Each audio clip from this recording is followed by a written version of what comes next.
I knew I loved you before I saw you. I was sold out for you. I was writing lullabies before I ever heard you cry. I've been here the whole time. You always have, you always will be mine.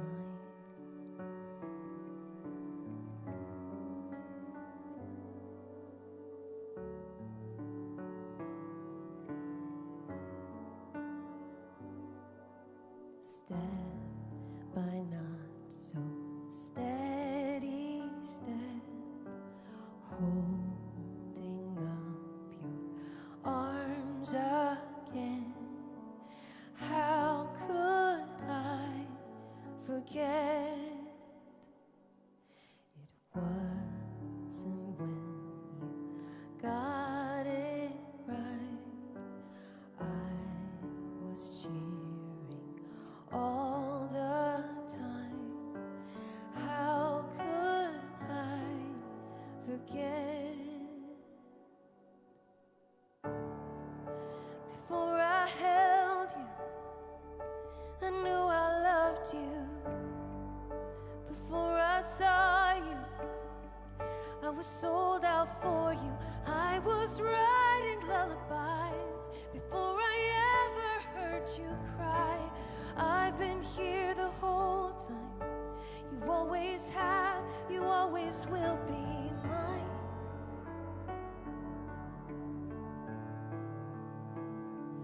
You're mine.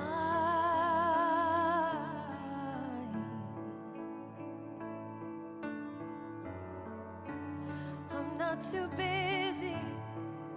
I'm not in a hurry. Slow down, just breathe and lean right into me. Before I held you, I knew I loved you. Before I saw you, I was sold out for you. I was writing lullabies before I ever heard you cry. I was here the whole time. You always have, you always will be mine.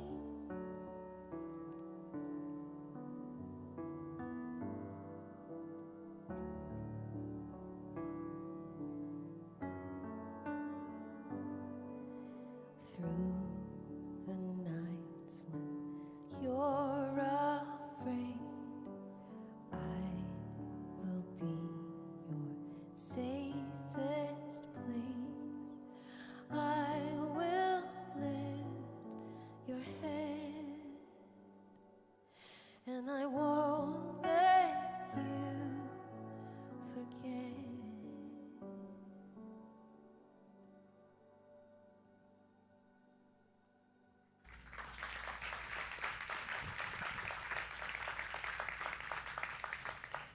The question that is asked again and again throughout that song is, how could I forget? And so often, I think for every single one of us, even if you're not a parent, there are some points in our story, some moments where the ideal seems almost tangible. Maybe that was the first time that you held your child and experienced a love that you just didn't know you were capable of. Maybe you think back to a childhood memory on a vacation around a Christmas tree, and for a moment in time, you just wanted to freeze that and just hope maybe this could be the future. Maybe it was the moment that you mustered up the courage to ask him or her out, maybe to propose. Maybe it was your wedding day.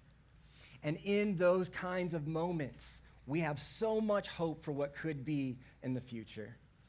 And then the real happens. Then perhaps we forget. And it is in that tension that we're spending all of our time in this series, because we're trying to fight for the ideal in our families and our most important relationships, and at the same time not have to filter or project when the real happens, but be honest about where we are at in the real. And so the reason in particular that we started with that song is that it would be difficult to do a series called Family Filters and not talk specifically about the dynamic that is parenting. And every now and then we get these kind of brilliant ideas in our creative meetings where we say, hey, we're looking at the content and the conversations we want to have, and let's go ahead and stick somebody with no experience on a certain topic to speak on that exact topic and hope that it provides some kind of fresh perspective. So that's exactly what we're going to do today. Because if you were with us for the first two parts of this series, Buck, our lead pastor, has been leading us through those. It has been phenomenal. We have heard so much positive feedback about this series, just meeting us right where we're at. I've been in the crowd learning right along with you. And if Buck were up here speaking on parenting, which he has done many times before, he would bring 18 years of parenting advice. He has 5 sons. He's been a lead pastor for about 12 years now, sitting on the other side of parents through all kinds of different scenarios and circumstances and the highs and the lows of life. And I bring none of those things. What I really bring to the table, or you could say the closest I've ever come to that moment where you do hold your child and you breathe deep of a love you've never experienced before, are moments with my 3-year-old son, Mowgli. Or 21, based on how you do dog years, is really a big year for him, I guess you could say. And my wife, Emily, and I, we've been getting that question a lot frequently of, hey, when are you guys going to start a family? It's just been coming up a lot. We're in that stage and season where it's all around us. Our community group started with no kids. Now half the couples in the group have kids. One more gives in. We're going to be outnumbered. You know, that's just kind of the season that we're in right now. And whenever we're asked that question, I mean, I get it, I understand it, but my head kind of goes to 2 places. You know, one thing that I think is, man, you know, that's really disrespectful. Not to Emily and I, we love that question, we're fine with it, but to Mowgli, because we started a family 3 years ago already. The second thing that goes through my head is, you know, I think about when we went through premarital counseling with Buck and Jill. You know, we went through this workbook and we actually wrote down, you know, you're planning together, wrote down the year that we thought we would start trying to have kids. And we actually wrote down the age that we currently are. So if you're like, do you guys want kids? I would be like, absolutely yes. And then I became the full-time student ministry director here at Northpoint for about a 7-year stretch. Emily became a small group leader here at Northpoint and has had 3 graduating classes that she's led. And let me tell you what it's like to be on the other side of 300 of your kids in an environment like this for a week. On one hand, it is, next to being married to Emily, one of the greatest privileges of my life to be a part of the energy and the momentum and the passion and the creativity and the teams that make this happen and the life change. I mean, it is remarkable.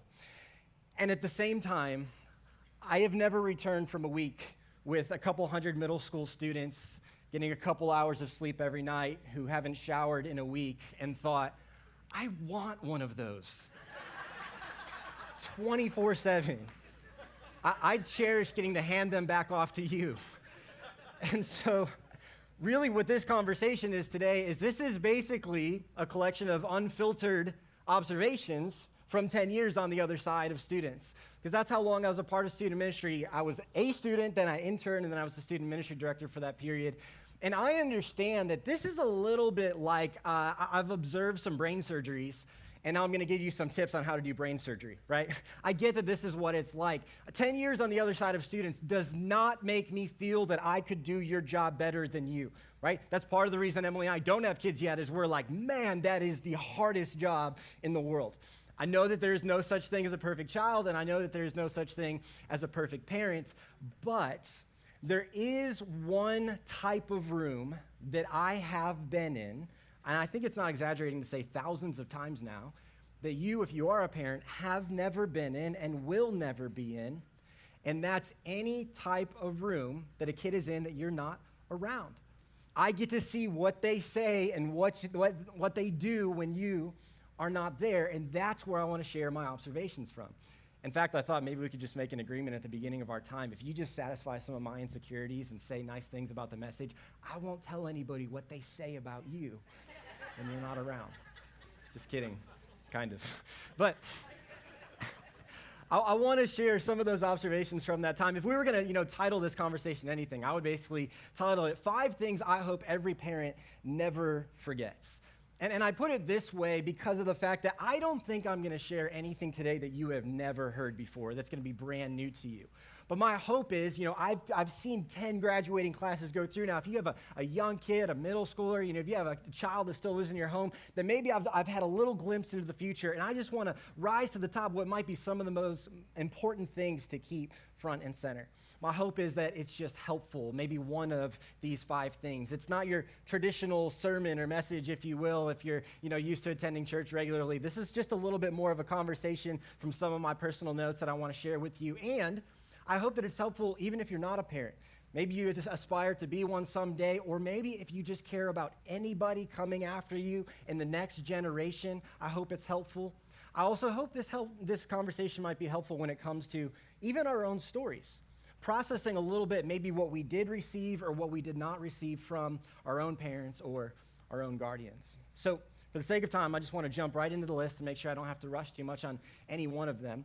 And the first thing that I would like to suggest, or that I hope every parent never forgets, is that the quality of your relationship with your kids determines the weight of your influence.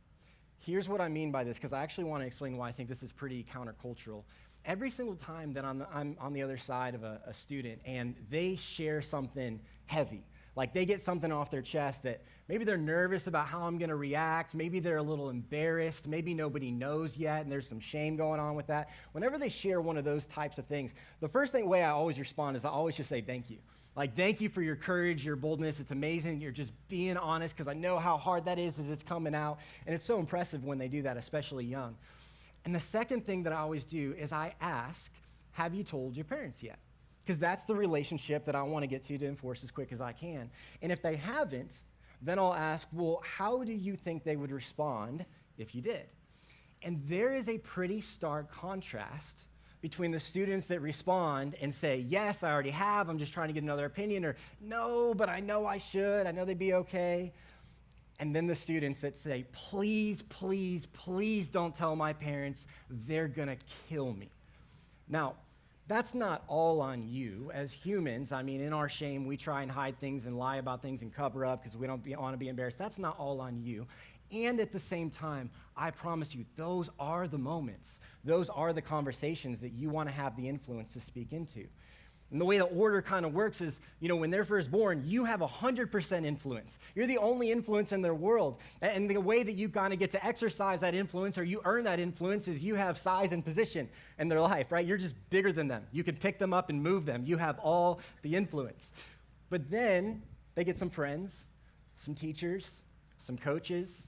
They get on social media. They've got celebrities. And you become one of many influences. And it doesn't mean that your voice is not influential, but you become one of many. And this is why I think this point is countercultural, because I would say that culturally, the way we are kind of marketed to and the way it's sold to us is you can maintain influence in your kid's life if you provide as many experiences and as much stuff as possible. Work a lot, make a lot, and if you can get them a car they're not embarrassed of when they turn 16, if you can take them on all the vacations so their Instagram looks incredible, and all the newest clothes and all the newest phones and all that kind of stuff, which I'm not saying are inherently bad, but what we're kind of taught and marketed is if you provide these things, you will keep that influence in their life. But I would say from 10 years on the other side of students, this isn't what they remember most, and this is not how they spell influence, this is not how they spell love. The way that they spell love is Time. I think looking back, every single one of the students that has gone through student ministry would give up one of those experiences or one of those things that they got for more time, more quality time, authentic time with mom or dad or both. See, for me, this is so reminiscent of the way that Moses speaks in Deuteronomy after one of these really significant moments. He's just, to the nation of Israel, has just taught the 10 commandments. He's just gone through the greatest commandment of love the Lord your God with all your heart and with all your soul and with all your strength. We actually just did a whole series on that command. He's talking about significant stuff. And the way he wraps all this, like if you look at the next couple of verses, the way he wraps all this is he's speaking, he says, and you must commit yourselves wholeheartedly, meaning with intentionality, to these commands that I'm giving you today. Repeat them again and again to your children. There's a regular rhythm of doing life with them. He says, talk about them. When you are at home and when you're on the road, when you're going to bed and when you're getting up. It's not formulaic. It's not just one time. I taught them that. I told them that. It's not just, hey, I dropped them off at church and we've checked the church box on a Sunday. We're good. It's this regular intentionality of being involved in, being in relationship with our children. I think there's a couple truisms that I just kind of wrote as a couple bullet points here that I think if you were to think about this even in your own context, maybe your own parents or your own relationships, you see what a big deal this first point is. Because the idea is that truth without relationship leads to rejection. You may say what is true all day long, but if you haven't put in the time to have relationship, they're going to reject it. For some of you, this is your bad church experience. Somebody said something that was true to you about the Bible or about God or about Jesus, but because they had no relationship with you and they just shouted it at you, or it was on a sign or a t-shirt or a Facebook post, you just rejected it. You weren't interested in what they had to say because you're not going to listen to what they have to say until you know that they care. Rules without relationship leads to rebellion. Because if there's not trust, that ultimately you've put those rules in their lives and those boundaries in their life because you love them and because you want what is best for them. If they don't know that and trust that, they're going to try and push all of those boundaries. They're not going to understand the why. Discipline without relationship leads to anger, bitterness, and resentment. It's going to create more gap over time because they're not going to understand it's coming from love. They're not going to understand it's coming from a sincere and authentic place when the relationship isn't first prioritized. I start with this one because it's a very natural lead into the second observation that I want to share. The second is kind of how do you build that relationship over time? And the second thing that I hope every parent never forgets is how important it is to seek to understand rather than assuming that you understand. See, I think it is a mistake, a totally understandable one, but I think it's a mistake to assume that because you were a kid once, or because you were a teenager once, you understand the world that your child currently lives and exists in. If I could invite you into the world of our average high schooler just for a second. Our average high schooler today is living in the most anxious generation ever recorded, maybe that has ever lived. They have to go through a full-time job, 40 hours a week, that they don't get paid for, and that's called school. And then they do overtime that they also don't get paid for, and that's homework, which today is weightier than ever because they have to perform so well in that, and they're labeled with a class rank that they carry with them all 4 years of high school to get into the college of their dreams. But not only do they have to make good grades and get good test scores on SAT and all that stuff, you guys know now that's not enough. They need extracurriculars, so they've got to do well in sports, which is like another full-time job. They've got to have some leadership, positions in some organizations. That's if they're involved at any capacity in their local church, if that's a part of your rhythm. They've got to be engaged members at their home, right? They might get a real job to make some actual money to pay for Whataburger and gas and so on. That's all happening. And they're trying to keep up with all of the social pressures around them of not missing out, fitting in, being the popular one, dating somebody. They've got all of that happening. Their brain won't be fully formed for about another 10 years, and their hormones are going crazy inside their body. And they don't have the emotional tools or relational skill set yet to deal with all of these pressures. I list all of those things, and we haven't even started to talk about what it's like to grow up with one of these devices, which is fundamentally different today than it ever has been before. The amount of comparison, the amount of negative information and fear. They're stressed out about things that are happening on the other side of the planet on a daily basis, keeping up with, being ranked by number of followers and how many likes they get. I mean, all of this is constantly on them and weighing on them. And so you could look at them and you could say, hey, talk to them about your 9-mile hike in the snow, from the bus stop when you were a kid. Tell them to suck it up. Or you could acknowledge that their reality is their reality. Sometimes we're more empathetic with our 4-year-old when their pet butterfly runs away than we are with our teenager dealing with some really heavy stuff, dealing with their first heartbreak, dealing with their first failure, their first setback. And if we're willing to lean into these moments, like those golden moments when your kids actually want to talk, which seems oftentimes like not after school, it's probably randomly at like 11:30 at night or something like that.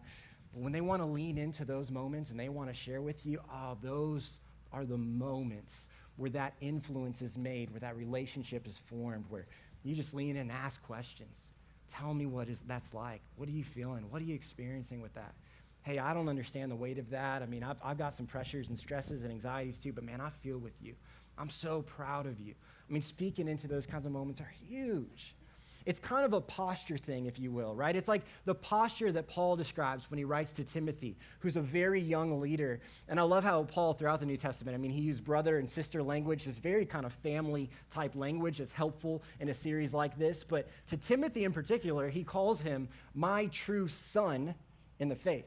Meaning kind of a side point, but I think it's totally biblical that some of us will mother and father people, even if we have kids that are maybe not our biological children, maybe in a small group setting, maybe at a school, maybe something like that. But this is what Paul is doing, is he is mentoring, he's investing in Timothy, and he says the easiest way, the best way to describe our relationship is like he's my son. And he gives them this kind of famous verse that I love to share with students, right? We share this all the time. But in 1 Timothy 4:12, he says, don't let anyone look down on you because you are young, but set an example for the believers in speech, in conduct, in love, in faith, and in purity. And I love to, like I said, share that with our middle school, high school students. It's kind of this rallying cry. But there's this interesting beginning here, even though, yes, he's writing to Timothy and he's writing to somebody younger. There's this side point to say, well, our posture should not be to look down on the generation coming after us. We should look at them and say we have as much to gain from them and with them as the other way around. We should be inspired by their energy, their creativity, maybe their idealism, their hope, their optimism, right? All of those things should have an impact on us as well. That should be the posture of our hearts towards those that are coming after us. There's a very practical resource that I'd love to just kind of plug here. Maybe you can look into after our time, or if you're watching online, you could honestly just hit pause and go to Amazon and look into these. But there was a huge research project done by Kristen Ivy and a really amazing team. They went through all of the phases from 0 to 18 that children will go through, and they wrote a book on every single year of life, literally from birth to 18 years old, and talks about new words they might be learning, like what conversations are happening, what the big questions are, what's happening in their minds and bodies, and so on. It's fascinating. I don't mean to communicate that you can just kind of research your way, or that this kind of, gets in the way of or takes the place of the time and relational time with, but things like this are great resources to say, I'm going to have the posture of diving into their world. So that's the second thing I hope every parent never forgets. The third, I will acknowledge, I had some nerves about bringing up in this setting, and in a setting where maybe you couldn't respond, where it's not a two-way conversation, but just a one-way conversation. And at the same time, I would rather risk being misunderstood, maybe making you angry even, and trying to dive into something of meaning and significance rather than just talking about some more feel-good things. And this third one that I'm so convinced after 10 years on the other side of students is that loving one another matters. And when I say one another, I'm specifically talking about mom and dad, regardless of the current state of the relationship. As somebody who personally has divorced parents, and my parents split when I was a sophomore in high school, and then sitting on the other side of countless students and reading and researching this isn't just a Jesus thing. I mean, this is a factual thing to say that when every single kid grows up in their life, there's this kind of significant time period or moment when they realize, my parents aren't perfect. You probably remember that season for you pretty well. And that period is sped up when mom and dad don't get along.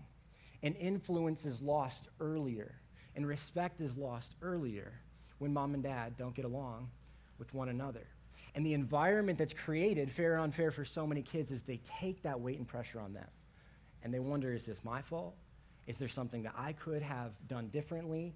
And they start to look for kind of meaning in all kinds of new areas because it's no longer connected to mom and dad in the same way. They wonder if they have to choose sides, one or the other, and all of these stressors and pressures going on. And it's so difficult to keep up with that list of demands that I already listed when the home environment is not stable, right? I don't say any of that in a condemning way. It's just the reality. It is so true. If you're wondering if it's worth it to fight for this, I promise you it is. It's part of the reason that I like having this type of a series and this kind of conversation in this setting, because we're going to talk about the ideal. And at times the ideal is going to hurt because the ideal doesn't even feel possible anymore. And at the same time, we're going to deal with the real of where we're currently at. And I don't know what other kind of environment that we could have these conversations than in this setting, at church, in community groups where the real, the truth, and the grace are going hand in hand with one another. But I don't know how we lean into this without the person of Jesus, how we fight for the ideal without him leading the way. I think about, earlier in the series, Buck has shared from Ephesians, that's where we get a lot of this kind of ideal language from, of this is what, a marriage should look like. Husbands, love your wives as Christ loved the church, and Jesus died for the church. Wives, support your husbands, and here's what a parent-child relationship is supposed to look like. But the key to that whole section that we've gone through in this series, the way it actually starts, is in Ephesians 5:21, and it says, submit to one another out of reverence for Christ. Meaning the only way that we can pursue the ideal is to love one another the way that Christ has first loved us. And that's not to simplify, oversimplify, or minimize anything that you're currently going through, but it's the starting point to receive the things that we don't have, the grace, the strength, the ability to lean in, to show up, to forgive. Perhaps the greatest gift you could give your children is to continue fighting for your marriage. Maybe the greatest gift you could give them is to reprioritize and engage once again your marriage. Maybe the greatest gift you could give them is to change the way that you talk about your ex, to begin that long, brutal process of forgiveness towards that individual. I don't say any of that lightly, but when it comes to fighting for the next generation and the hearts and influence with our kids and students, it is absolutely essential. So, if you haven't turned off online or walked out of the room here in person, then I want to move to the fourth one, because this fourth one, I think we're all going to be real aligned on right off the bat. And the fourth one that I hope every parent never forgets is the importance of communicating that your love does not depend on their performance. The reason that I say we're all aligned is because I know your love is not conditional for your kids. I know that it's not based on what they do or don't do. But they need to be reminded of that and retaught that at every new stage of life, and especially every single time that they fail. They need to hear that from you in continuous and new and fresh ways. This is so significant because not every family is the same in terms of how significant, maybe grades or sports are enforced and so on, but culturally, this is being put on all of our kids. I already talked about carrying a class rank with them, right? Carrying a GPA with them, knowing what roster spot they are in the team, knowing how many followers they have compared to their friends. They are being tracked and ranked in so many ways, and wondering how they measure up to those around them, and if they're inadequate in some way, shape, or form. And they need to hear from you that you love them, not just based on what they do, but for who they are. I think about in our culture even how misprioritized a lot of time is, right?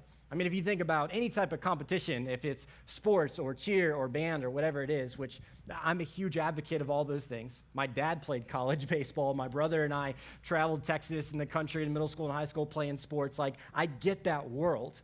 But you think about how much time and energy goes into that versus things like dinner with family, around the table, versus things like being engaged in your local church. How you would never miss a practice for that select team, certainly not a game, but man, a Sunday, well, that's easy. God loves us. He'll forgive us, which is true, by the way, he will. But it's just so interesting to think how we prioritize a lot of those. 2% of high school varsity athletes, just the ones that make varsity, are going to have a scholarship of any kind, not like a full ride, of any kind in college. And then 2% of those scholarship athletes will play beyond that at any capacity, not just like pro and millions, but that's how small the statistic is. It's kind of like if we were to talk about the lottery all the time. We're talking about our kids' stats and, hey, batting average, and this is what they did this weekend, and they threw a no-hitter, and they had 4 touchdowns. It's kind of like, hey, this is the 4 lottery tickets picked up, and their number is 782491, and I hope they win $1 million this weekend. It's a little bit out of order.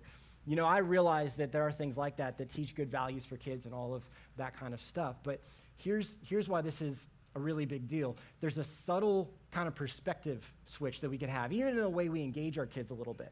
Like if you're getting in the car with them after the game and you're kind of going over the game, you could say, hey, that was an amazing hit in the third inning. When you sat back on that finally, you were patient on the off-speed pitch and hit it opposite field. That was fantastic. But I thought your best moment of the game was when Michael struck out. I could see he was really upset, and you walked over to the dugout and you put your arm around Michael. and you got them pumped up and excited for the next inning. I thought that was great leadership. You're a great man. I'm so proud of you. Affirming who they are and not just what they do is a subtle but significant shift, especially because when they are not in your home anymore and they step foot on a college campus for the first time, if their performance is based on your supervision, it's going to be a free-for-all when your supervision isn't there anymore. If their identity is based in their performance, they go to college and they're not in band anymore, they're not a cheerleader, they're not a football player, they don't have a class rank associated with their name anymore, they're gonna look for their identity in all the wrong places because they have no idea who they are. The kids who have the greatest tools to be successful at what comes next in life are the ones that are on a path of discovering who they really are. The fifth one, and our final one, to wrap and conclude our time today that I want to leave you with is this. I hope every parent never forgets that your children need you just as much as they get older as when they were little. I don't necessarily mean time. I don't mean like you gotta like literally dress them and feed them. I mean, hopefully that stops at some point in high school or whatever, but the weight of your words, the weight of your influence in your kids' lives. One of the most memorable, maybe the most memorable moment of student ministry of that 7-year stretch for me was about 4 years ago now. There was a Wednesday night, we have this leadership meeting with about 15 students that are kind of in a leadership role. And there was this one senior guy, 18 years old. He shows up late to the meeting, which is very uncharacteristic of him. I'm just great dude, nice kid. And he comes and he sits down in this circular table, and he just puts his head in his arms, and he starts bawling at the table. Like no hello, no, and he's just crying into his arms. And I mean, it's like super awkward. Everybody's like, well, I mean, we can't like continue the meeting. So I go and take him by the shoulder and I try and, walk to an office. I'm like, hey, you guys just hang for a second. I walk over to an office. As soon as we step in the doors of the office, I mean, he breaks down. I have to help him into a chair and he starts like hyperventilating a bunch of, short, quick breaths. And I'm like, I'm ready to call 911 at this point. I'm like, are you okay? Did somebody die? I don't know if he's on drugs. I'm like, did you just drive here? And he's like, yes. I'm like, why did you drive here? I mean, what is happening? And he starts saying, my dad. And I'm like, oh no, something happened to his dad. And he just says that like 20 times. He can't get any further than that. And I'm finally like, hey, take a deep breath, breathe deep. He says, my dad just said, I love you for the first time in my life. And I was watching the body's physical reaction to an emotional, a spiritual, a psychological need being met in the way that only one person could fulfill it. 18 years old, this guy's an adult in our culture. Nobody's words hold the weight of a parent's, I would actually argue, even regardless of the state of and the health of a relationship in a kid's and student's life. I think about the way that Solomon writes to his son when he's instructing him in Proverbs, and he uses these kinds of words. He says, pay close attention, my child, to your father's wise words and never forget your mother's instructions. And he says, what's at stake? He says, for their insight will bring you success, adorning you with grace-filled thoughts and giving you reins to guide your decisions. He says, when peer pressure compels you to go with the crowd and sinners invite you to join in, you must simply say no. And when I read that, I don't think he's writing this to a 4-year-old. He's writing this to somebody who is at the capacity where they could make decisions that have long-term consequences in their life. And he's saying in those moments, they need the words of their father, the words of their mother to ring true and to be present. See, as your students get older, even though, in middle school they don't want you around, high school they act embarrassed of you or whatever it may be, at the end of the day, they need somebody there when they go through that first big heartbreak. They need somebody when they fail and fail big because they're going to. They need somebody there when they're trying to figure out what they want to do for college and switch their major 19 times and somebody to call, freshman year.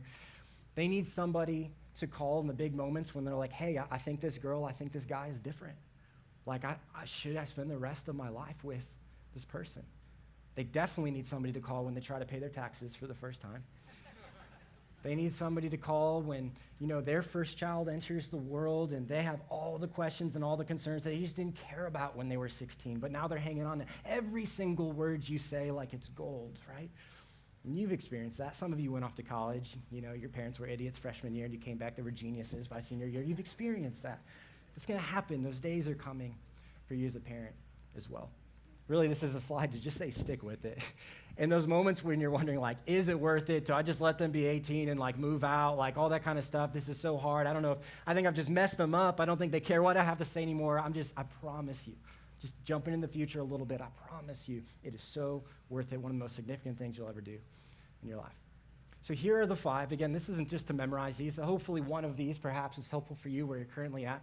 But here are the 5. I hope that every parent never forgets that relationship ultimately determines influence. It is worth the time invested, especially to do number 2, to step into their world, to recognize that their reality is their reality and to understand the experience of your son or daughter. I hope that every parent never forgets the importance of loving one another. To say, regardless of the current state of the relationship with mom and dad, it is worth improving it and fighting for the health of it. 4th, that communicating unconditional love is a must. That they've got to hear it from you. You can't assume that they know just because you know that that is true. And finally, to stick with it, because again, on this side of heaven, this is one of the greatest things that you're called to in this lifetime. Ultimately, we intervene and do a part of this series like this because we are for the next generation. And if you are a parent here in the room, know that we are for you. As hard as we fight to make Wombaland and Upstreet and Transit and Inside Out excellent and all that we do with Boot Camp and Camp 75 and all that kind of stuff, we are under no illusion. We know that our influence does not hold a candle to the weight of your influence and your words in your child's life. We're just here to partner with you. We want to be an advocate for you. We want to be a relationship to help you through the chaos and to let you know that you do not have to do it alone. I think this should be the posture of our entire church, regardless of the stage of life that we might be in, parent or not parent, because if this chaotic world that we are in is ever going to change for the better, it is going to be the next generation that does it. It is going to be the future because they are the future. So let's pray for them together. Father, thank you that we know what love looks like because of you. That we know what a perfect father looks like because of you. God, this is an incredibly complex situation, an incredibly complex conversation. Even if we nail all this, God, we can't control our kids. You've given them a free will of their own. There's so much to this. But God, we need your grace. We need your strength. We need your wisdom. We need your guidance. We need your love to pursue this incredible adventure that you called us into. God, would you continue to point the next generation to your son, Jesus, and do something extraordinary through them? We love you. We need you. It's in Jesus' name that we pray. Amen.